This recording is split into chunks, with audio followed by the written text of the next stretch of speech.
मंत्री रविंद्र चौबे का बयान। दिल्ली हिंसा को लेकर उन्होंने बयान दिया है कि दिल्ली का दंगा सरकार प्रायोजित नजर आता है। सामान्य दिनों में भी लाल किले में कड़ी सुरक्षा होती है। बीजेपी सांसद का करीबी प्राचीर पर कैसे चढ़ सकता है।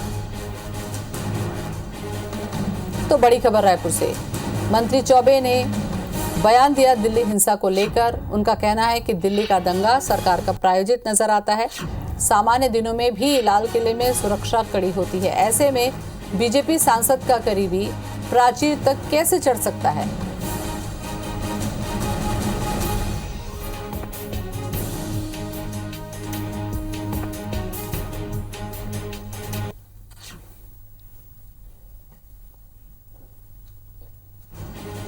तो दिल्ली की घटना पर कृषि मंत्री रविंद्र चौबे का बयान। उनका कहना है कि सरकार प्रायोजित नजर आता है दिल्ली का दंगा।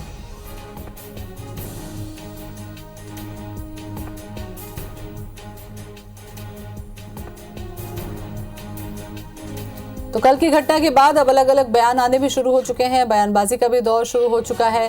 बीजेपी और कांग्रेस इसे अपने अपने तरीके से देखते हुए बयान दे रही है। मंत्री रविंद्र चौबे का कहना है कि सरकार प्रायोजित नजर आ रहा है दिल्ली का दंगा।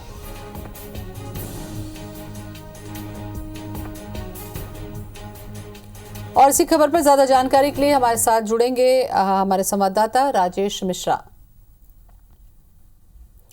राजेश, सवाल यही उठता है जो मंत्री रविंद्र चौबे ने बयान दिया कि अगर लाल किले को अगर आपने देखा होगा तो काफी कड़ी सुरक्षा होती है। ऐसे में प्राचीर तक पहुंचना क्या क्या मायने समझें इसके फिर।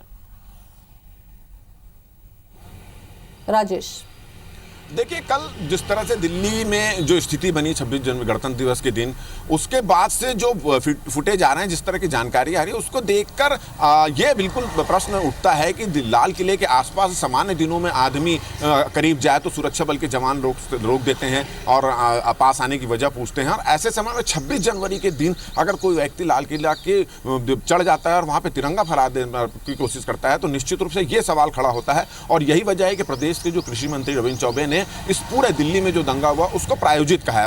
उनका भी यही सवाल था कि आखिर लाल किले जैसी सुरक्षा वाली जगह पर कोई व्यक्ति कैसे लाल किले तक वहां तक पहुंच गया और तिरंगा फहरा दिया। उन्होंने तो सीधा सीधा आरोप भी लगाया है कि भारतीय जनता पार्टी के जो सांसद हैं उनका पीए जो है वो वहां लाल किले पर चढ़ा था और इस तरह से पूरे इस दंगे को प्रायोजित दंगा उन्होंने घोषित किया है। और उन्होंने ऐसा करके सरकार के जो केंद्र सरकार का जो रवैया है, सरकार का जो रवैया है, उस पर एक तरह से प्रश्न चिन्ह यहाँ पर उन्होंने खड़ा किया है। जी राजेश, लेकिन सवाल यही उठता है क्योंकि बयानबाजी अब शुरू हो चुकी है। सबसे गंभीर सवाल यही है कि किसान नेता कह रहे हैं कि ये हमारे किसान नहीं है, तो फिर कौन है ये।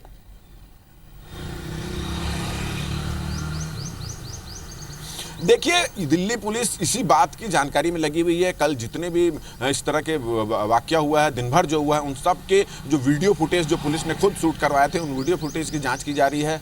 कुछ देर बाद ही प्रेस कॉन्फ्रेंस इस पे होगी और इसके बाद फिर पूरा खुलासा होगा। मगर जिस तरह से फुटेज आए हैं, जिस तरह से ऑडियो क्लिपें आई हैं, उन सब को देखते हुए सवाल जवाब, आरोप प्रत्यारोप लगने शुरू हो चुके हैं। किसानों का, जैसे आप बोल रही हैं कि किसानों का कहना है कि वहाँ पर जो दंगा करने वाले थे, स्थिति जो अप्रिय स्थिति निर्मित हुई है, वो किसान नहीं थे। वहीं सरकार जो है, केंद्र सरकार जो, वो इस बात को साबित करने में लगी हुई है कि ये किसानों के आंदोलन का एक रूप है और उनका भी यही कहना है कि ये प्रायोजित रूप से ये पूरा चल रहा था। किसान नहीं थे, कुछ लोग जो हैं वो देश में इस स्थिति में लाना चाहते थे। और अब इसी स्थिति में छत्तीसगढ़ में भी इसको लेकर बयानबाजी यहाँ पर शुरू हो चुकी है। प्रदेश के जो वरिष्ठ मंत्री हैं रविंद्र चौबे, उन्होंने कहा है कि दिल्ली में जो हो रहा है वो एक प्रायोजित है। और उन्होंने ये भी सवाल खड़ा किया है कि लाल किले जैसी सुरक्षा वाली जगह पर, जहाँ पर आम आदमी सामान्य दिनों में लाल किला के करीब पहुंचे तो उसको रोक टोक दिया जाता है, सुरक्षा बल के जवान वहां पर रहते हैं। ऐसी स्थिति में जब दिल्ली में ये स्थिति निर्मित थी, गणतंत्र दिवस का समय था, तो ऐसे में कोई व्यक्ति लाल किले में चढ़कर तिरंगा कैसे फहरा सकता है,